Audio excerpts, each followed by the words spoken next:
Hello, everyone. My name's Gary Dean. Welcome to Eye Opener Society. I want to throw a couple things out there. First off, my wall back here. Can I do it? Oh, no. See, I got to learn how to do it myself, but I'm going to take it down so everybody can see it. If you are watching on video, that's a great thing. Ugh. This is my new painting I got up on the wall. This I'm showing off simply because this was done by Hannah Rose from The Sound Within.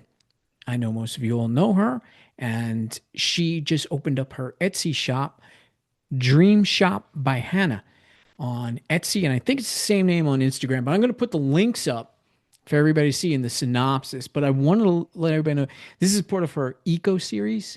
So it's like refurbished, I think, canvas and all. So it goes easier on the earth, which is cool. And as all of you know, I'm a big fan of aliens and UFOs. So when I seen this, I had to get it. Plus, it's in purple, which is the official color of Eye Opener Society. So I think this is going to be something super cool for Hannah. Um, she does some incredible work. She's working on some other uh, artsy things too, as well. So that's a Dream Shop by Hannah. I'm going to leave that here so it don't fall off my wall just yet. Also wanted to give a shout out to Carly and Carla from Appalachian Rootworks, Rooted in Ruins.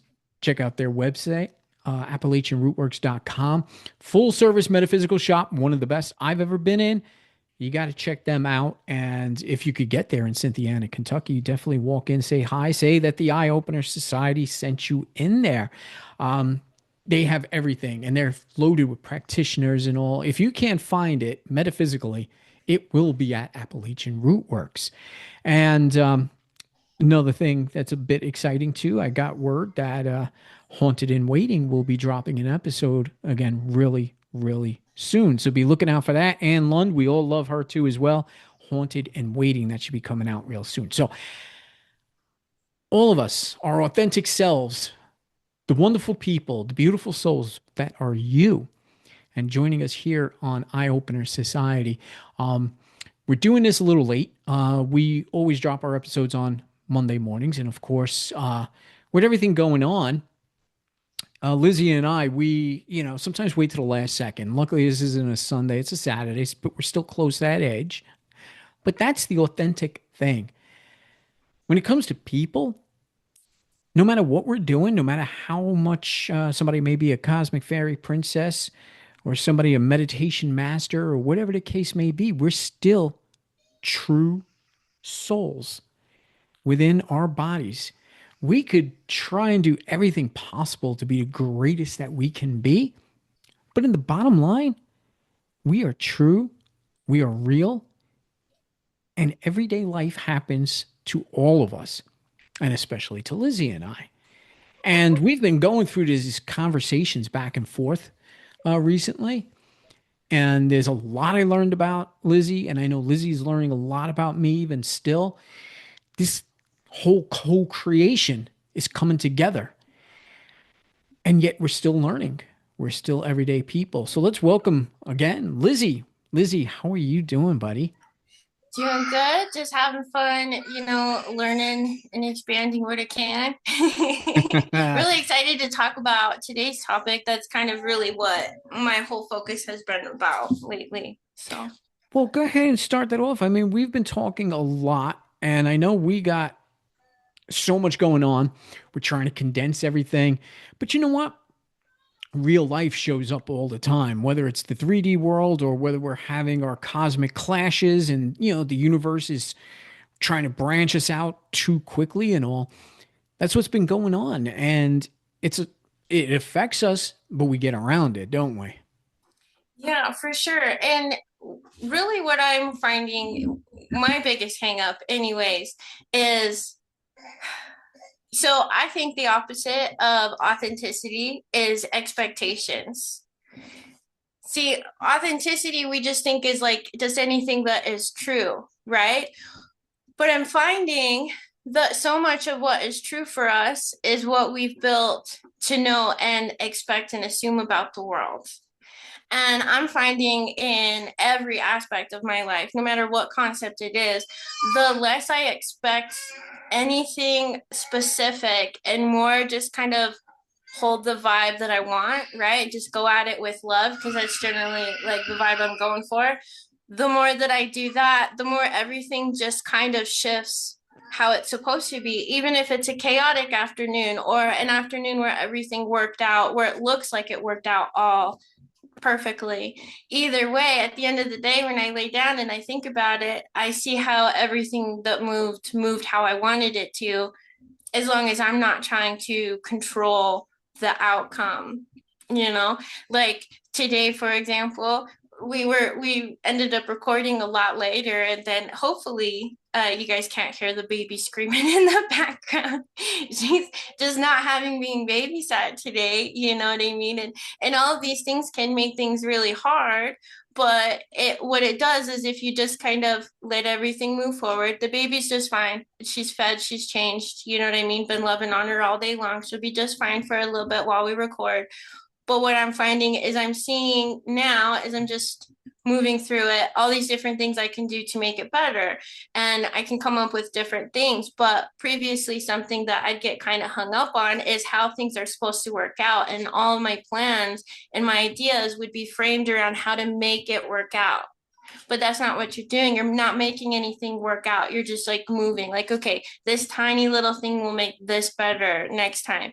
It works, it doesn't work. And you just kind of move through it. But the more you try to like anticipate anything or plan, it just kind of, yeah. I've grown so much closer to you in relation to all of this. Um, but first, if people are watching on any of the video channels, I just want to point out that is not blood dripping down Lizzie's shoulder. Oh, I wanted to point that out because I know on camera it looks like something, really slaughtered taking place there. this is Um, a baby light language, you see. At first, I was trying to keep her art contained on paper. And then one time she drew basically what I was seeing in the meditation. And so I just deemed it all just beautiful magic. And now I let her draw on me, and I just count it as like a baby blessing, but it does look a little gruesome today because she had red. Exactly. I just wanted to point that out.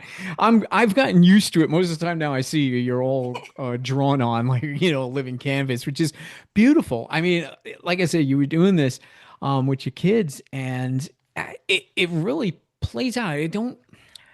I see such magic and beauty in that. I really do. Thank you. And when you become a canvas for someone like that, especially someone so young, like your youngest one, who doesn't really have the ability to, make actual drawings, but some beautiful stuff still comes out of that, and it Yeah, looks wonderful. sometimes it'll look like an eyeball or something, and I'm just like, how did you manage that? Because she's just like, whoosh, whoosh, whoosh, you know? Yeah, so that's what's going on with that. Um, but this falls into exactly what you're talking about too. The wonderful beauty of walking through life. Like you have your days and your days unfold the way they do. And like you said, with the planning and all, and it sometimes doesn't work, but then again, it still works out the way it was supposed to because we're not forcing or we shouldn't force anything to happen in our lives. I've been going through a different aspect of it, so to speak. Like my days now are full. Like my concentration is on this show and developing the church, and I'm so ready for all of it. I'm trying to block out a lot of things that are going on in my life. I mean, a lot of them, because I am so hyper focused. But then that real life comes up where now I got to go to work. And then work is in the way. And all day long, all I'm thinking about, ooh, I got this great idea. And then I'm wondering how I can incorporate it into my job so I could get, things done. This is the way things happen. I want people to be completely aware that success and failure, they're going to shine no matter what. Failure is never really failure. It's just another path that you're going to have to learn to take. It's just another lesson. You learn something from that failure. But with all of the outside influences that are going on, these are the things you have to look at and how to incorporate it into your ideas. And this is how you're going to succeed, by pushing forward and no matter what goes on. So even if, let's say your child drew all over you and you need to do a meeting or something, you know what? Show up at the meeting full of ink marks all over you. But that is going to project your life, your fun, your expectations forward. I think that's what happens with me. That's my belief, and that's what I think you're getting at too, right? 100%. Like, this can be taken in so many different ways, but it can be as small as that. One of the things that I wanted to get hung up on when I started the podcast was having to get dressed up because I'm on video. I wanted to look nice. This is permanent. You know what I mean? But with everything that was going on in my life, specifically when I first started the podcast, because I really almost didn't. I was like, I don't have time for this. And you're like, 30 minutes a month, that would be enough. And I'm like, well, okay. You know what I mean? So just the idea of having to make sure my hair was washed and brushed and my clothes were nice and you know what I mean? I had a good background and all of these things made it so it was impossible to try to plan anything. And I just kind of committed to whatever I looked like that day. That's what I looked like that day. And I jump scare myself a little bit sometimes going through the eye opener on YouTube because I'm like, okay, I really didn't brush my hair yet that day. That's fine. But the thing is those expectations of what I look like. And it was so people would take me seriously. If I've got messy hair and drawings on me and I'm in my sports bra, like how serious are people going to take me? But the truth is those are expectations I placed on myself. If somebody popped up, I'd be like, oh, wow, it doesn't look like they brushed their hair. Maybe I would notice that. But as soon as they started talking, I'm not even going to be thinking about their hair. So maybe it doesn't really matter. And when I could let go of those expectations I set on myself and just enjoy what we were building with the podcast, I had way more time to do it. You know what I mean? It was so much simpler just to get it done because all I had to do was hook up the laptop and push record with you. What I really like about that, it's the bottom line is we need to just learn to just show up. It's that simple. You know, I try to do the same thing. I tried to project an image, on this show. I got my, trademark cap and, the Eye Opener It's Society shirt. branding, it's good. It's branding, right? And, but, the thing is, the same thing. If, hey, you and I had a concept, an idea, and we said, we need to do the recording right now, I'm going to show up exactly the way you do. It's not going to change anything about the message that's going forth. It may be entertaining to watch me, maybe, not looking as good, or, and yet the same thing with you. You show up. And that's something that I'm very proud of, to have you part of this, is because you show up regardless. And you take pride in yourself regardless, if you haven't brushed your hair yet or what you're wearing. These are things that will not affect moving forward. This is what success looks like. It's showing up all the time and creating that magic because you know you have it in you and you don't need anything fancy. And this is what I always talked about too. Like I said, I paid the money on Podbean for the video. I said, okay, well, since I paid for it, I'm just going to do video. But you're not going to get high quality movie like stuff. I just learned how to do audio stuff. It's going to take a while before I really fancy up a video. So what we're bringing to you is reality. This is what we really are in this moment, and we're still going to bring forth something powerful. And that's what you do as well, Lizzie. You do it beautifully. I love it. Thank you. Like I said, this episode, it's kind of like a big focus on my whole thing right now.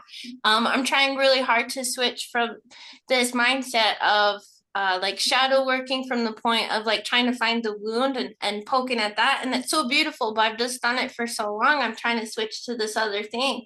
And I think I just overcomplicated it. It really is just simple. If you're just radically honest with yourself and everybody around you about absolutely everything, it actually leaves no space for shame or guilt. Because if you're being honest with yourself, you don't have to trace back the first time you felt shame about something similar to this. You can just be like, oh, I feel shame because I feel like I'm supposed to be perfect, or I had this expectation of myself that actually doesn't really matter.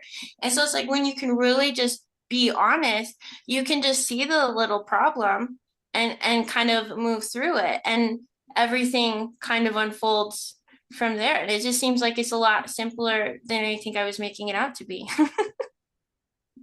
And if you remember one of our talks when we were comparing like ourselves and our modalities and all, and I had told you the basic principle of my meditation is overly simplify everything. You teach me that, definitely, most certainly. And this is the result. And it plays so naturally now because when we started this whole thing, you and I, you were way up here. You were in many, many different places, and then you disappeared, and then you'll pop back up and all. But that's transmuting, and that's all part of the alchemy of all of this. And I love you for it, buddy. You know that.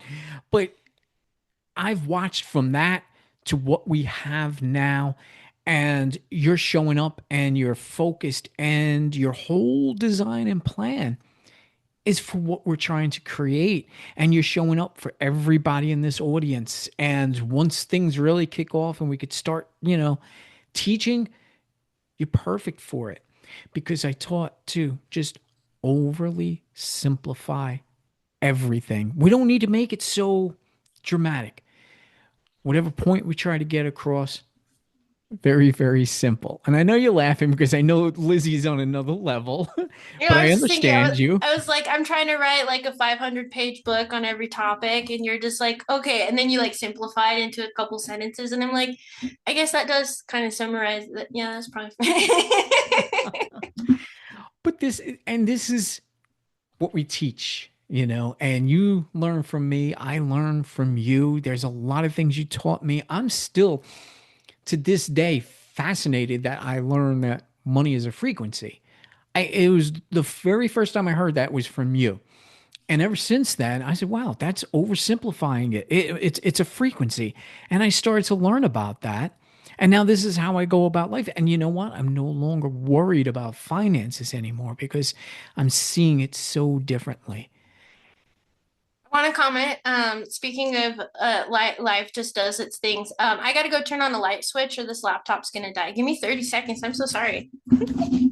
Yeah, go for it. This is again part of real life.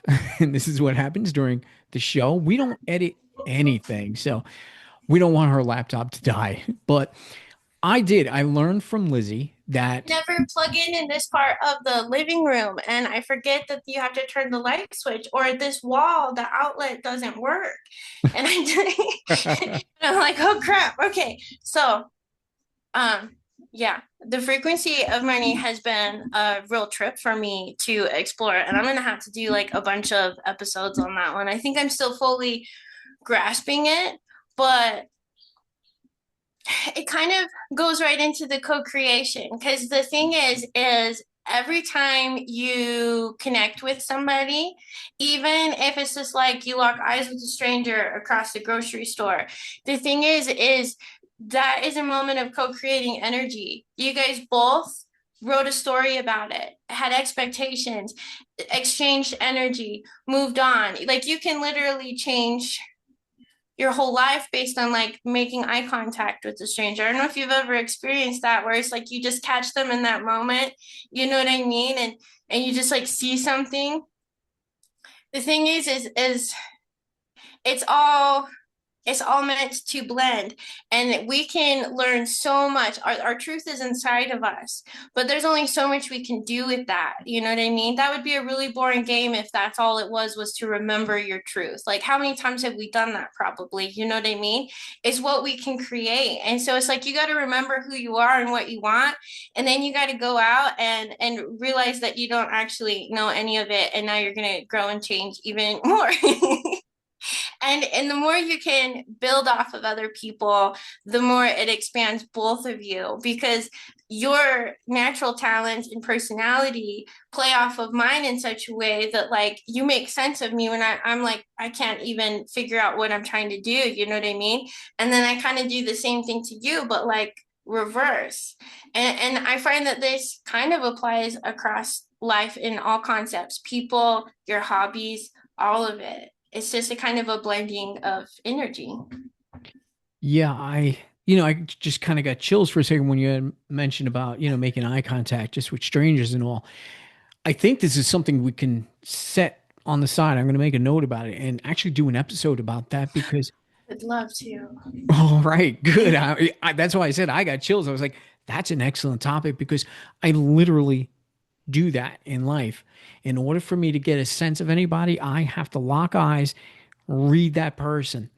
And so, yes, that exchange of energy and everything else, even if no words are spoken, yeah, that's an extremely long episode that we could get into. So I appreciate you bringing that up, but that does play into, the whole cosmic world too, and just how we are all part of each other and the things we can get off of people. So I'll keep it at that. And we'll keep that for another episode. And don't forget, people, this is season 2. I don't know how many people actually sit and like read the synopsises and down to like the minutes, but I used to do episodic shows, 1 to whatever, and I was like, all right, well, let's just do seasons to keep them kind of compacted. But I like the thoughts of seasons because it really breaks down timelines because I don't believe in time anyway, but we could actually kind of group or bunch together a bunch of episodes, call it a season, and then I could look back and say, yeah, well, that whole season, we had some great conversations. And now moving forward in season 2, we were just talking about this because we were, funny thing too is like we sat down and both of us were staring at each other like, okay, what are we going to talk about? We had Like, no idea. I mean, we both had thoughts, but we said we have so much we want to talk about. But to pick just one, we just kind of went, okay, let's just do this. And that's what works. And we have things, though, that we want to do and we're going to do for season 2. And they're going to be some great, great, fantastic episodes. If all people remember from way back on the listener episode, my good friend Brittany's going to join us soon, and she's going to interview Lizzie and I about the church and setting that all up. So that's going to be great because I love the way Brittany interviews.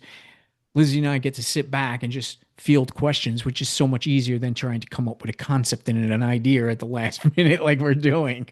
So look forward to that one. Lizzie and I, we were talking about this when we were doing all the relationship episodes. There's going to be a put your kids to bed early, and there's going to be a very explicit talk on sex eventually on here. We had some ideas. We wanted somebody else to join in, but I think Lizzie and I can handle this one. So we got these strong, powerful shows that are coming up. And then Lizzie and I, speaking of all this authenticity and showing up, we have to start concentrating on the church too. And we need to start doing like Thursday night sermons. And I got to figure out how to do some lives. And we have all of this. And you know what? We're going to do it. We have started and we're not going to back down. But here's what we were talking about. We need to show up. And regardless of what we look like on, camera, we're going to be here for you. Lizzie's going to be here for you. I'm going to be here for you. We're going to be together and we're going to start branching off on different ideas. And I'm still trying to get Lizzie to take her concept of TikTok and put it on our platform here. Something else she hasn't done yet, but I plugged in my laptop today. hey, So I'll probably catch up on those things. there you Sorry. go.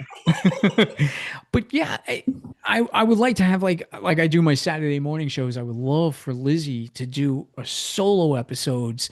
Um, these are all concepts and they're going to get done. But this is real life. This is what's so exciting. It's like we talk about these things and then when we wake up each day, we kind of immerse ourselves into, well, what is the universe going to do with all of this and how is it going to apply?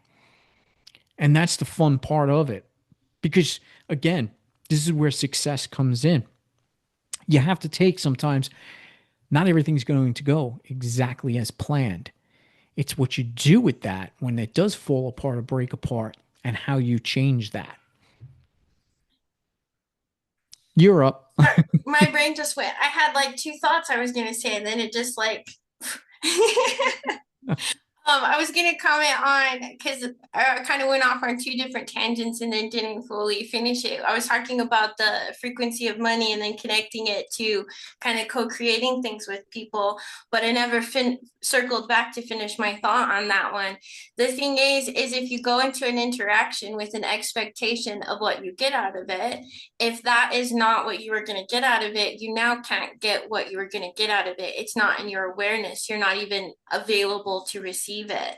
But if you can just go into it, like I sent you a little bit of what I was writing that spiraled off so many thoughts that you had, right?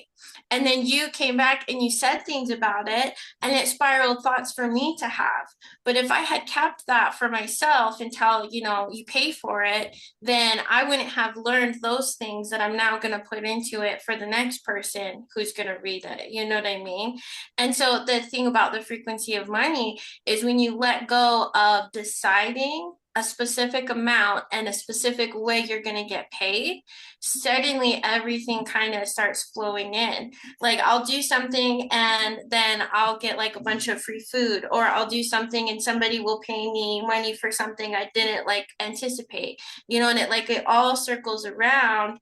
But you have to trust the process and you have to be willing to put things out there. And I'm not saying to like give away your work for free. Definitely like charge for your time and stuff and your work. But if you can do it from a place of knowledge that it's going to come back, like it has to, it's cosmic law, like it does. And it'll always come, whatever it is that you need, when you need it, you'll have it. And that's the frequency of money.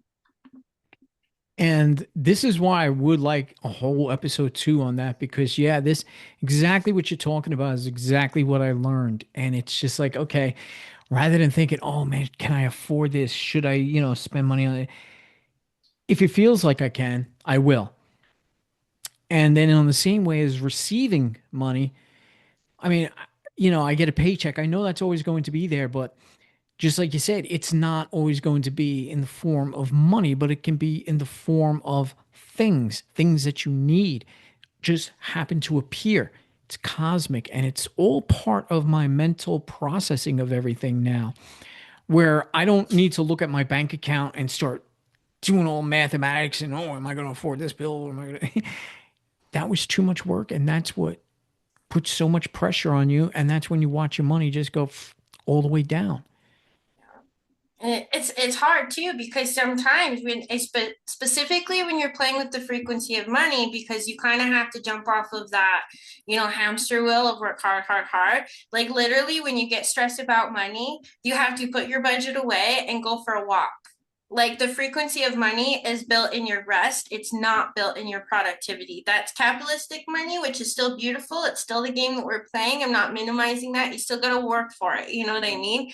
But in terms of resetting your brain back to like the quote abundance thing, it's built in the rest. Yeah. And it's amazing how cosmically a lot of things are coming today. I've been watching this new podcast, Motivational Savages by Jody Savage. I'll give her a shout out because I just started listening. She's a motivational speaker, and I like that because I love motivational speaking. And she does this podcast, and it was funny. She was talking just about that, just not with money, where she was talking about like she just woke up and after all this work, 10,000 followers. She says when she was putting all of her time and energy into looking at stats and doing this and doing all the stuff that she was doing with book writing and something with, that she has to do with bookstores. Nothing seems to have been working. But in that moment of rest, when she took a step back, boom, there's the 10,000 followers all of a sudden. So it's amazing. I was just listening to that this morning and you're bringing it up and you had no idea. So cosmically, that's what happens. So yes, that's the frequency of money. That's how it works. That's the frequency of anything, really. Yep, and I've really learned that if it doesn't come, you didn't need it. And the universe really pushed me to my limit on how willing I was to accept that. I talk a little bit about how I went through like a deep poverty moment there. And there was a point in time in which I wasn't hardly paying anything. And I was like, my car is gonna get repoed. I'm gonna like my children and I are gonna live in a box. Like I mean, everything's falling apart. But I just got through my moment. I went back to what I was doing. I refocused, and every single time, things always got paid before I had a problem. You know what I mean? Like, and I'm not saying don't pay your bills. I'm just saying that you don't have to have money and have this nervous system thing. That's what a lot of people that teach the frequency of money, they won't even work with you unless you can pay all your bills. Because when you're in that scarcity mindset, they say it's too hard to get out of it. But that just means they don't know how to get out of it. And so that's what I'm playing in. And I'm determined to freaking prove that you can get out of it. And it's been working for me. I'm slowly building. And I never got my car repoed. So Yes. We're going to do a big episode on that. I think that'll be one of our next ones while we plan out everything that we got to do in the coming months. So, with that being said, though, I think we have established that what people need to understand, whether it be money, whether it be anything that they do in life, from the babysitting at the last minute to, turning on our podcast and hitting record with nothing to say, everything's going to work out. And it's going to work out cosmically. And we don't need to force the process. We allow these building blocks to just start forming. That's how life works. You are, well, you set your script and then everything else has to come into play. I always use that analogy, and I did a whole podcast episode in the very early days where life is just a stage. You are the actor, you write the scripts, but everything else around you, they're the lighting crew, they're the sound crew, they're the audience, they're, the production managers. It all has to come together, and it's going to come together in its own beautiful way. I hope that was the analogy that came out perfect because I like that that was one. that was beautiful. Thank you. Well, Lizzie, I think we said what we wanted to say. This is season 2. We are going to move forward. There's going to be so many more announcements, so many more great shows. And just like today, completely authentic, completely unedited. When Lizzie forgets to hit that switch to, turn the electric onto her computer, if it happens, it happens. We roll with it. We love you, Lizzie. Thank you. Thank you so much for recording with me today. And thank you for everybody for listening. Yes, thank you so much, everybody. Stay tuned and don't forget about Wednesday night meditation. And don't forget every Monday morning and Saturday mornings, and soon to come Thursday evening sermons. Thank you again, and we'll see you soon.